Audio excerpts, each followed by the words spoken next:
हरिओम. भगवान आद्य श्री शंकराचार्य कृत चरपट पंजरिका स्तोत्रम अर्थात भजगोविंदम.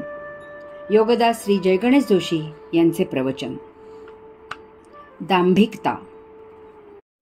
जटिलो मुंडी लुंचत केशः काषायाम्बर बहुकृत वेशः पश्यन्नपि च न पश्यति मूढः उदरनिमित्तं बहुकृत वेशः. ज्याने डोक्यावर केसांच्या जटा वाढवलेल्या आहेत, ज्याने केसांचे मुंडन केले आहे, ज्याने भगवी आदी विविध वस्त्रे परिधान केली आहेत, असा मूढ डोळे असूनही आंधळा आहे. केवळ पोट भरण्यासाठी त्याने अशी बहुरूपी वस्त्रे परिधान केलेली आहेत. भगवान आद्य श्री शंकराचार्यांनी शेकडो वर्षापूर्वी लिहून ठेवलेले स्तोत्र आज 21व्या शतकातही तितकेच लागू आहे. याचा अर्थ सर्व काळी सर्व प्रकारचे लोक असतात. त्या काळीही आजच्यासारखे देवाच्या नावाने धंदा करून पोट भरणारे दांभिक होते. याचा अर्थ असाही आहे की अशांना फसवणारे त्या काळीही भोळे लोक होते. अर्थात संख्येने दांभिक कमी असतात आणि भोळे भरपूर असतात. म्हणून तर धंदा तेजीत चालतो. ज्ञानी सांगतात की जगात भरपूर वेडे आहेत, फक्त तुम्ही त्यांच्यापेक्षा कमी वेडे आहात हे सिद्ध करायला शिका, म्हणजे तुम्ही आपोआप शहाणे होता. लोक महाचलाख आणि हुशार असतात. ते अध्यात्मात भौतिक आणि भौतिकात आध्यात्मिक व्यवहार चपखलपणे बसवतात. पोटाची भूक अगतिक असते. ती माणसाला काहीही करायला शिकवते आणि तसे करायला लावतेही. हे कलियुग आहे. येथे नक्कल अस्सल म्हणून खपते. फक्त तुमच्यात विक्रेत्याचे कौशल्य असायला पाहिजे. तुम्हाला अस्सल नकली आहे असा प्रचार करता आला पाहिजे, म्हणजे नकली अस्सल म्हणून खपते. तुमच्याकडे काय आहे ते खपवता आले पाहिजे. लोकांना काय पाहिजे हा प्रश्न गौण आहे. तुमच्याकडे काय आहे हे महत्त्वाचे आहे. ते लोकांच्या माथी मारण्याचे कसब असले पाहिजे. त्यासाठी दांभिकपणा सत्याचरण म्हणून करता आला पाहिजे. यासाठी जी सोंगे घ्यावी लागतील ती घेण्याची तयारी हवी. तसेच अंगी निगरगट्टपणा आणि निर्लज्जपणा आणावा लागतो.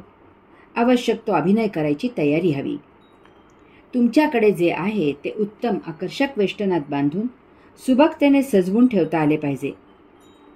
आत काय आहे याला फारसे महत्त्व नाही. गप्पा मारताना तुम्हाला भारदस्त शब्द वापरता आले पाहिजेत, म्हणजे तुम्ही आपोआप फरडे वक्ते होता. फक्त मखलाशी इतकीच करा की अतिव्यस्त कार्यक्रमामुळे कधीही प्रत्यक्ष व्याख्यान द्यायला कुठेही जाऊ नका. सदा चेहऱ्यावर गांभीर्य ठेवा. कोणी मत विचारले तर नंतर एक दिवस बसू यासाठी असे छापील उत्तर द्या. हा दिवस कधीही उजाडू देऊ नका. तुम्ही विद्वान म्हणून प्रसिद्ध व्हाल. इतरांनी लिहिलेले लेख एकत्र करून स्वतः संपादक व्हा आणि खुशाल साहित्यिक म्हणून कीर्तिवान व्हा. मखलाशी एकच करा की कधीही चुकून सुद्धा स्वतः लेख लिहू नका, पुस्तक लिहू नका. सतत साहित्य परिषदेला उपस्थित राहा. सुहास्य वदन ठेवून सर्वामुखी मंगल बोल ठेवा. मान सन्मान घरच्यांसाठी राखून ठेवून साहित्यिकांच्यात वावर जारी ठेवा. हळूहळू तेथे कार्यकारिणीवर सभासद म्हणून वर्णी लावा. केव्हा तरी 1 वर्ष तरी गेला बाजार मराठी साहित्य संमेलनाचे अध्यक्षपद नक्की पदरात पडेल. हे जर झाले नाही तर तेथील एखाद्या PhDच्या मार्गदर्शनाखाली तुम्ही PhD तरी नक्की तुम्हाला मिळेल. आजचे बहुतेक सर्व संन्यासी, बैरागी, योगी हे उत्तम व्यवसायपटू आहेत. अध्यात्माचा एक गणवेश झाला आहे. एक तर दाढीमिशा वाढवून जटा ठेवायच्या किंवा केशवपन करून तुळतुळीत चमनगोटा करायचा. भगवी वस्त्रे परिधान करायची. अज्ञान झाकून ठेवायचे, म्हणजे ज्ञानी हा शिक्का आपोआप बसतो. झाकली मूठ 1.25 लाखाची असते, ती कधीही उलगडायची नाही. सदा मौन असायचे. 4 चौघात उपाशी राहायचे. काय खायचे ते नंतर छुपेपणाने मनसोक्त खायचे. आजच्या तथाकथित संन्यासी, बैरागी, योगी यांची पोटे पहा कशी खाऊन खाऊन सुटलेली असतात. अभिनयाने चेहरा विरक्त ठेवायचा. स्त्री पाहून न पाहिली असा संयम ठेवायचा. स्त्रियांना माऊली म्हणायचे. काय करायचे ते नंतर सर्व काही गुपचूप करायचे. काळाला अनुरूप सुप्रसिद्ध अशा देवाचे मंदिर बांधायचे किंवा एखाद्या होऊन गेलेल्या महाराजांचा स्वामींचा मठ बांधायचा. आपल्याला त्यांचा साक्षात्कार झाला आहे असे जाहीर करायचे. महाराज आपल्या स्वप्नात येतात आणि आशीर्वादपूर्वक संभाषण करतात असेही सांगायचे. मठासाठी जाहिरात करून पैसे गोळा करायचे. मंदिरात जागोजागी दानपेट्या ठेवायच्या. मठातील महाराज स्वामी नवसाला पावतात याची जाहिरात होईल अशी व्यवस्था करायची. स्वतःला देवदेवतांचे, अनेक स्वामी महाराजांचे नित्य दर्शन होत असते असे जाहीर करायचे. कोणी दर्शन, साक्षात्कार याविषयी काही विचारले तर ते शब्दातीत असल्यामुळे त्याबाबत मौन राहायचे. मठात भरपूर धार्मिक विधी करायचे. त्यासाठी पैसे आकारायचे. नवसाचा ताईत, मणी, फोटो इत्यादींची विक्री करायची. श्रीमंतांसाठी पैसे घेऊन मठात खास दर्शनाची सोय करायची. अशा धनिकांना असे दर्शन घ्यायची फॅशन सुरू होते. यात रगड पैसे मिळतात. मठ चालवण्यासाठी शिकलेले परंतु दरिद्री, परिस्थितीने गांजलेले गरीब विद्वान नोकरीला ठेवायचे. आपण दिवसभरात फक्त 1 तास मौन राहून भक्तांना दर्शन द्यायचे. तेथे जास्त रेंगाळायचे नाही. त्यावेळी अगदी मोजक्या लोकांकडे पाहून न पाहिल्यासारखे करायचे. असे लोक स्वतःला धन्य समजतात. त्या दर्शनाची जोरदार चर्चा होते. दर्शन सोहळ्यासाठी मठात गर्दी होते. कोणी कारखानदार, राजकारणी आला तर खास खोलीत त्याला तासनतास दर्शन द्यायचे. मठात जे द्रव्य, सोने, चांदी मिळेल ते आपल्यापाशी खोलीत गादीखाली प्रसाद करण्यासाठी ठेवायचे. वर्षातून एकदा यातील 1% नशीबवान भक्तांना प्रसाद म्हणून वाटायचे. नशीबवान होण्यासाठी प्रसादाच्या दिवशी मठात गर्दी होते. त्या योगे मठाचे उत्पन्न वाढते. याच पद्धतीने महिलांसाठी साडी प्रसाद दिवस जाहीर करायचा. त्या दिवशी महिलांना 101 साड्या स्वहस्ते वाटायच्या. प्रसादाचे नशीब आजमावण्यासाठी त्या दिवशी मठात गर्दी होते.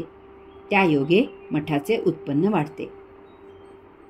प्रसाद वाटप करताना हातचलाखी करून हवेतून घड्याळ, सोन्याची अंगठी काढणे वगैरे कला हस्तगत केलेली असेल तर या धंद्याला जास्तच बहार येतो. अशा वस्तू गरीब भक्त पाहून दान कराव्यात. यात आयतीच प्रसिद्धी होते. आपल्या पश्चात आपल्या गादीखाली संपत्ती सापडली तर त्यावेळी आपण येथे नसणार आहोत याची काळजी करायची नाही. पैसे अति झाले की एकट्याच्या सहीने बँकेत ठेवायचे. सर्व आर्थिक व्यवहार स्वतः जातीने लक्ष घालून करायचे. मला काही नको, मंदिरासाठी दान द्या असा प्रचार करायचा. लोकांच्या पैशावर दवाखाना काढायचा. गरीब शिकलेले हेरून औषधांचा कारखाना चालवायचा. तेथे गरिबांची सेवा फुकट करायची, परंतु त्याची जाहिरात भरपूर करायची. म्हणजे दानशूर भरपूर दान देतात. ते सर्व हिशेब करूनच धर्मादाय सेवा उपलब्ध करून द्यायची. भगवी वस्त्रे परिधान केली म्हणून नाराज व्हायचे नाही. प्रत्येक राज्याचा एक खास वेश आहे. तसे निरनिराळे वेश शिवून घ्यायचे. उदाहरणार्थ महाराष्ट्र म्हटले की धोतर, अंगरखा आणि पागोटे किंवा पगडी हे भगव्या रंगात शिवून घ्यायचे. त्या राज्यात गेल्यावर तेथील भक्तांकडून हा वेश सत्कार करवून परिधान करायचा. म्हणजे आपण छान विदूषक दिसतो. चॅनलवाले याला भरपूर प्रसिद्धी देतात. आपली फुकट प्रसिद्धी होते. आपण खुश असायचे.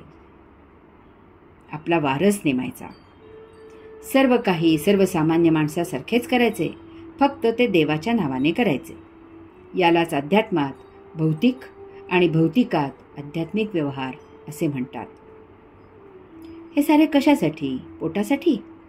संसारात राहून संसार न करता संसाराची दामदुप्पट मौज घेण्यासाठी करायचे. आध्यात्मिक धंदा करणे सोपे आहे. येथे शिक्षणाची, विद्वत्तेची, बुद्धीची, कष्टांची गरज नसते. नोकरी करणे, धंदा करणे कठीण आहे. कारण तेथे शिक्षण असावे लागते. वरिष्ठाची मर्जी सांभाळत काम करावे लागते. येथे लोकांच्या भावना हलवत्या आल्या पाहिजेत. प्रसिद्धी, पैसा, आदरासह नमस्कार करत पायाशी हजर होतो. देह वासनेने वखवखलेला का असेना, कामनेने व्यापलेला का असेना, त्यावर भगवी वस्त्रे खुशाल घालावीत. देह लगेच सात्विक दिसू लागतो. प्रत्यक्ष तो तसा नसेना का? कोणाला कळते?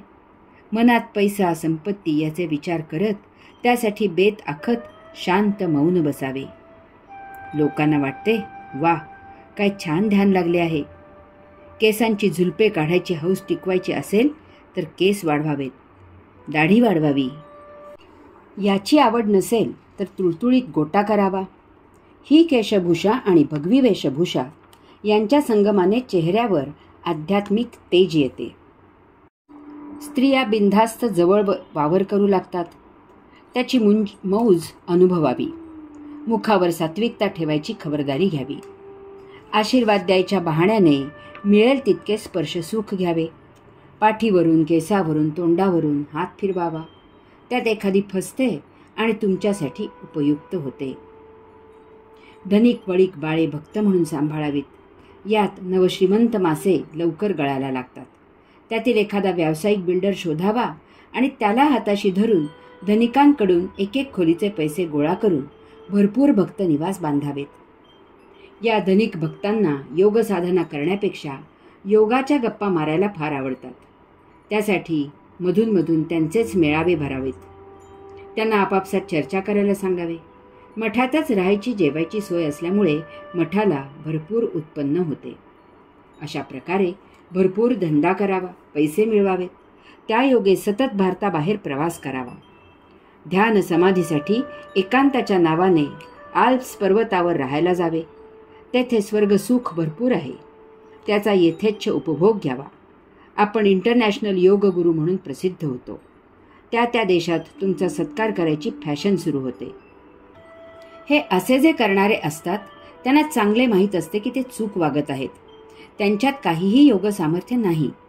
तसेच अशा प्रकारे दांभिक साधना आणि उपासना करून काहीही फायदा तर होत नाहीच, उलट तोटा मात्र नक्की होतो. हेही हे लोक जाणतात. परंतु स्वभावो दुरतिक्रमः याला काय करणार? ते सरळ नोकरी काम धंदा करून चरितार्थ चालवणार नाहीत. अशांनी वेळीच स्वतःला सुधारावे. स्वतःला आणि लोकांना कशाला फसवावे? असे करून त्यांच्या संचितात सतत भर होत असते. मुक्ती कोटच्या कोठे दूर राहते. कमी पैसे मिळाले तरी चालेल, परंतु सरळ मार्गाने चरितार्थ चालवावा. स्वतः मन मोकळेपणे आनंदाने जीवन जगावे. आपल्या वर्तणुकीतून इतरांना आनंद द्यावा. विश्वामित्र ऋषी, बुद्ध, महावीर यांनी राज्य सोडून वैराग्य पत्करले आणि ते विश्वविख्यात झाले. असे ऐकून एका राजाने आपले राज्य आपल्या मुलाच्या स्वाधीन केले आणि तो एका योग्याच्या आश्रमात जाऊन संन्यासी झाला. दररोज तपश्चर्या करू लागला, ध्यान लावू लागला. परंतु लवकरच त्याचा दांभिकपणा योग्याच्या लक्षात आला. एक दिवस योग्याने आपल्या 2 शिष्यांना सांगून एक योजना अंमलात आणली. त्याप्रमाणे ते 2 शिष्य तो राजा ध्यानाला बसलेला असताना त्याच्या मागील बाजूला उभे राहून आपापसात चर्चा करू लागले. हा नवीन संन्यासी आहे ना, हा खरे पाहता राजा आहे, परंतु त्याला विरक्ती येऊन त्याने राज्य पुत्राच्या हवाली करून तो संन्यासी झाला आहे. याला खरा त्याग आणि वैराग्य असे म्हणतात. परंतु याच्या मागे याच्या प्रधानमंत्री मंडळाने याच्या पुत्राच्या विरुद्ध बंडाळी करून राज्य ताब्यात घ्यायचा बेत आखला आहे, असे ऐकिवात आहे. असे काही बाही आणखी बोलून ते दोघे तेथून निघून गेले. अर्धी घटिका व्हायच्या आधीच त्या संन्यासी राजाची ती दांभिक ध्यान समाधी उतरली आणि तो धावतच योग्याकडे गेला आणि म्हणाला, मी काही दिवस माझ्या पूर्वीच्या राज्यात जाऊन तपश्चर्या करू इच्छितो. त्यासाठी मला परवानगी असावी. योगी राजाला उपदेश करता झाला की, हे राजन, तू राजाच राहा. असे तपस्वी होता येत नाही. त्याऐवजी तू राज्य कर आणि जमेल तितकी आध्यात्मिक योगोपासना कर.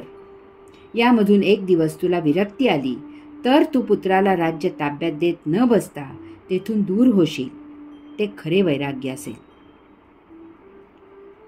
भगवान आद्य श्री शंकराचार्यांनी येथे वर्णन केल्याप्रमाणे जटा वाढवणारे किंवा मुंडन करणारे, भगवी वस्त्रे परिधान करणारे आणि स्वतःला योगी म्हणून जाहीर करणाऱ्या योग्यांपासून आपण सावध होऊन दूर असावे.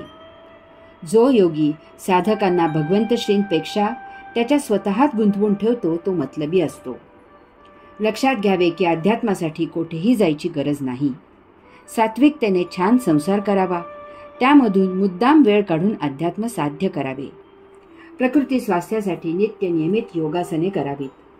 परमात्मा सदा आपल्या अंतःकरणात विराजित आहे. त्याची ओम तत्सत्त्वम असी या महामंत्राने उपासना करावी. ओंकार जप करावा. यामधून एक दिवस ध्यान आपोआप लागेल. असेच सुरू ठेवावे. व्हायचे असेल तर एक दिवस ते दिव्य दर्शन होईल. न झाल्यास अशा उपासनेने आला प्रत्येक दिवस आनंदात जाईल, समाधानात जाईल. हा सुद्धा त्या योगेश्वराचा महादुर्मिळ प्रसाद आहे. हेही अहोभाग्य आहे. वैराग्य आपोआप येते, स्वीकारावे लागत नाही.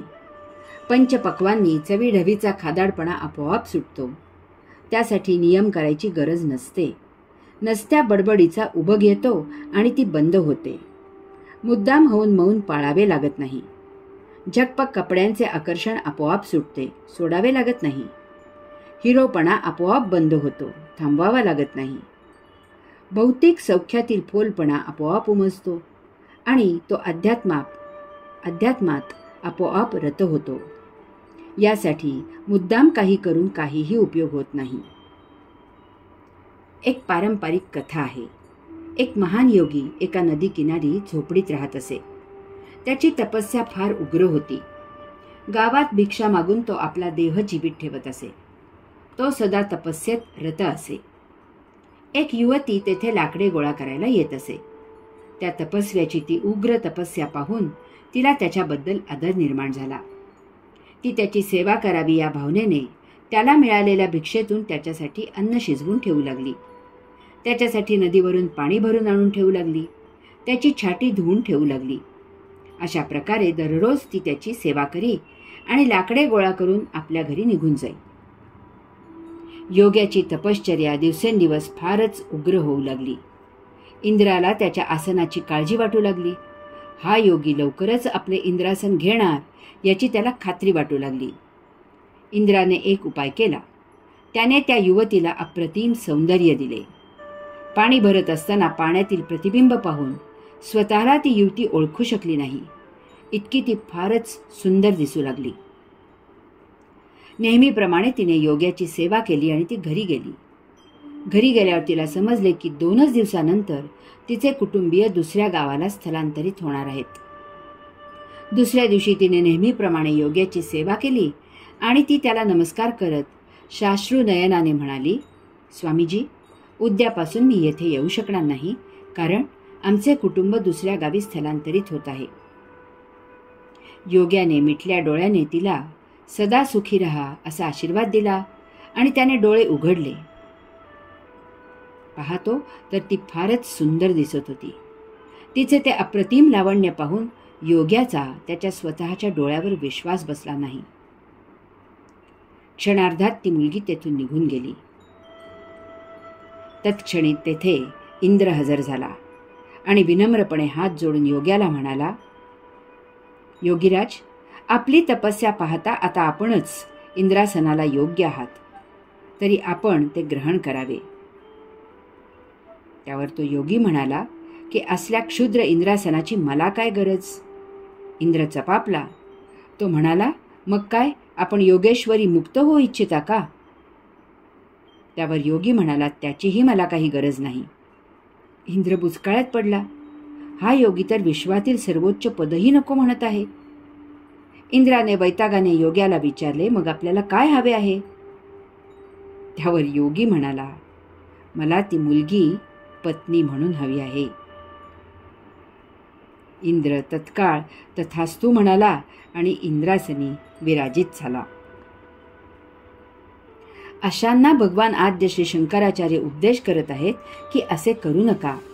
यामुळे तुम्ही भोगापवर्गतेच्या गर्देत आणखी रुतत जाता. यापेक्षा प्राप्त कर्मयोग करावा, गोविंदाचे भजन करावे, त्याच्या सन्निध असावे, त्याच्या स्मरणात रत असावे. शेवटी तेच तुमच्या उपयोगी होणारे आहे. ओम तत्सत त्वम असि.